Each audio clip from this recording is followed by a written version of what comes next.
பெண் என்பவள் சாதாரண ஒருத்தி மட்டுமல்ல. அவள் ஒரு மகள், ஒரு தோழி, ஒரு சகோதரி, ஒரு தாய். கனவுகள் நிறைந்த மனதுடன் செயல்படுபவள். அவள் சிரிப்பாள், ஆனால் எல்லா சிரிப்பும் சந்தோஷம் அல்ல.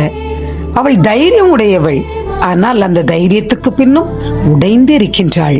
அவள் பேசுகிறாள், ஆனால் அவளை எத்தனை பேர் புரிந்து கொள்வார்கள் என்பது கேள்விக்குறிதான். இன்று பல பெண்கள் உடலாலும் மனதாலும் உடைந்து போயிருக்கின்றனர். இன்றோ அவள் ஏன், எதற்கு, எப்படி என்ற கேள்விகளுடன் நிற்கின்றாள். அவள் கேள்விகளுக்கு பதிலாக விவிலியத்தின் வீர பெண்கள் காலம் கடந்து வந்து அவளை இருளிலிருந்து ஒழுக்கி எழுப்புகின்றனர். எப்பவுமே கூட இருப்பேன்னு சொல்ற ஃப்ரெண்ட்ஸும் விட்டுட்டு போயிடுறாங்க. எப்ப வேணாலும் போன் பண்ணன்னு சொல்ற ரிலேட்டிவ்ஸும் கண்டுக்கிடவே மாட்டேங்காங்க.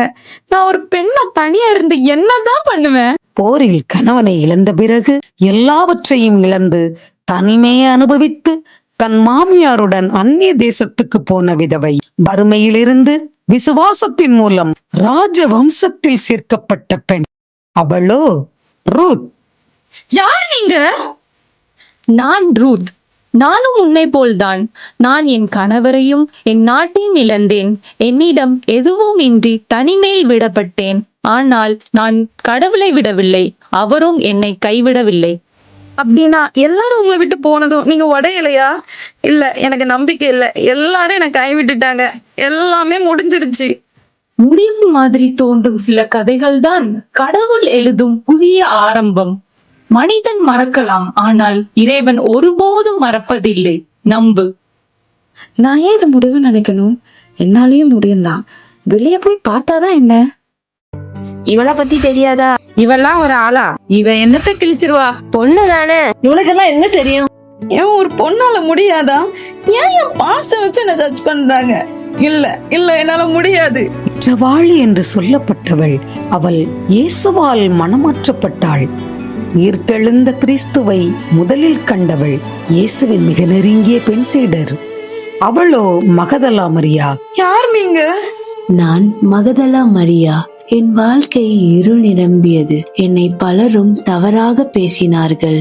ஆனால் இயேசு என்னை புதியவளாக மாற்றினார். ஆனா எல்லாருமே என்னால முடியாதுன்னே சொல்றாங்க. என் ஃபியூச்சரை நினைச்சாலே எனக்கு பயமாவே இருக்கு. மனிதர் சொல்வதற்கு செவி கொடுக்காதே, இறைவனின் வார்த்தைக்கே செவி கொடு. அவர் உன் எதிர்காலத்தை ஒளிமயமாக்குவார். எழுந்திரு, நம்பு. நான் ஏன் மத்தவங்க சொல்றத வச்சு என்ன நானே லிமிட் பண்ணேன்? என்னாலே முடியும் தானே. ஆனா எனக்கும் வேலைக்கு போகணும்னு ஆசைதான். ஆனா ஒரு பொண்ணா எனக்கு ஃபர்ஸ்ட் வேலை கிடைக்குமா? அப்படி வேலை கிடைச்சாலும் என் வீட்டுல என்ன விடுவாங்களா? இல்ல அப்படி விட்டா கூட வேலையில ஒரு பொண்ணால ஹையர் லெவல்ஸ் போக முடியுமா? இல்ல அப்படி போனா கூட பீப்புள் அதை அக்செப்ட் பண்ணுவாங்களா? ஆண்கள் ஆட்சி செய்த காலத்தில் இஸ்ரவேலின் நீதிபதியாக ஒரு பெண் இருந்தாள். அந்த காலத்தில் அது சாதாரணம் அல்ல. ஆனால் கடவுள் அவளை தேர்ந்தெடுத்தார். அவளோ டெபோராள். நீங்க? நான் டெபோரா. மக்கள் என்ன நினைப்பார்கள் என்று நீ நினைத்தால் முன்னேற முடியாது. கடவுள் சொல்வதே கேள். ஆனா எல்லாரும் என்ன பார்த்து சிரிக்க மாட்டாங்களா? பயந்தால் முன்னேற்றம் வரப்போவதில்லை. இறைவனாலே அது கூடும். முன்னோக்கி செல், நம்பு. எப்படி இருக்க? வேலையெல்லாம் கிடைச்சிட்டு போல, அடுத்து என்ன? தேங்க்யூடி, வேலை கிடைச்சிடுச்சு. ஆனா அடுத்த ஸ்டெப் எடுத்து வைக்கதான் பயமா இருக்கு. ஒருவேளை நான் ஃபெயில் ஆயிட்டா, அப்படி இல்லைன்னா என்னால முடியலனா? ஃபர்ஸ்ட் ட்ரை பண்ணி பாரு, அப்பதானே தெரியும். புரியுதுடி, எனக்கு கனவு இருக்கு. ஆனா அதை விட அதிகமாவே பயமும் இருக்கு. சரிடி, பாக்கலாம். பயமா? ஒரு சாதாரண யூத பெண், அரண்மனைக்குள் ராணியாக உயர்த்தப்பட்டவள், தன் உயிரை ஆபத்தில் வைத்து தன் ஜனங்களை அழிவிலிருந்து காப்பாற்றினாள். அவள் எஸ்தர். நீங்க யாரு? நான் எஸ்தர்.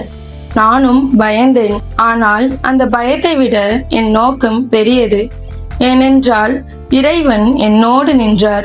ஆனா நான் தோத்துருவேணும்னு எனக்கு பயமா இருக்குதே. முதல் அடியை நீ எடுத்து வை. கடவுள் உன்னை வழிநடத்துவார்.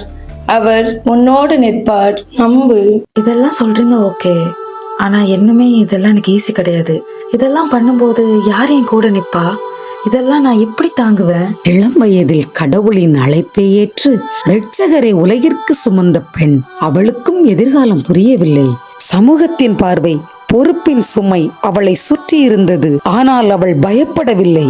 அவள் ஒரு வார்த்தை சொன்னாள். நான் மரியாள். நானும் பயந்தேன். எனக்கும் எதுவும் புரியாமல் இருந்தது. ஆனால் நான் சொன்னேன், இதோ ஆண்டவருடைய அடிமை, உமது சொற்படியே ஆகட்டும் என்றேன். நான் பயப்படவில்லை, ஓடவும் இல்லை. ஆனா ஃபியூச்சர் நினைச்சாலே எனக்கு பயமா இருக்கே. அஞ்சாதே, கடவுளால் எல்லாம் கூடும் என்று நான் நம்பினேன். கடவுள் உன்னோடு இருக்கின்றார். உன் பயத்தை விட கடவுளின் திட்டம் பெரியது. அதன்படியே எல்லாம் நடக்கும். நம்பு. இப்பதான் எனக்கு புரியுது. நான் இவ்வளோ நாள் இருள்ல இருந்திருக்கேன். ஆனா இனி என் பயம் என்னை நிறுத்த போறதில்ல. மத்தவங்க சொல்றதோ இந்த சமூகம் என்னை பார்க்க பார்வையோ என்னை தடுக்க போறதில்ல. இனி எத்தனை சவால் வந்தாலும் பரவாயில்ல, அதை என் சாதனை நான் மாத்தி காட்டுவேன். அவள் தனிமையை வென்றாள். சமூகத்தின் பார்வையை எதிர்த்தாள். சவாலை சிதறடித்தாள். பயத்தை தூக்கி எறிந்தாள். ஏனெனில் அவள் நம்பிக்கையை தேர்ந்தெடுத்தாள். அந்த நம்பிக்கை அவளை இருளில் இருந்து ஒளிக்கு கொண்டு வந்தது. கடவுளே அந்த ஒளி.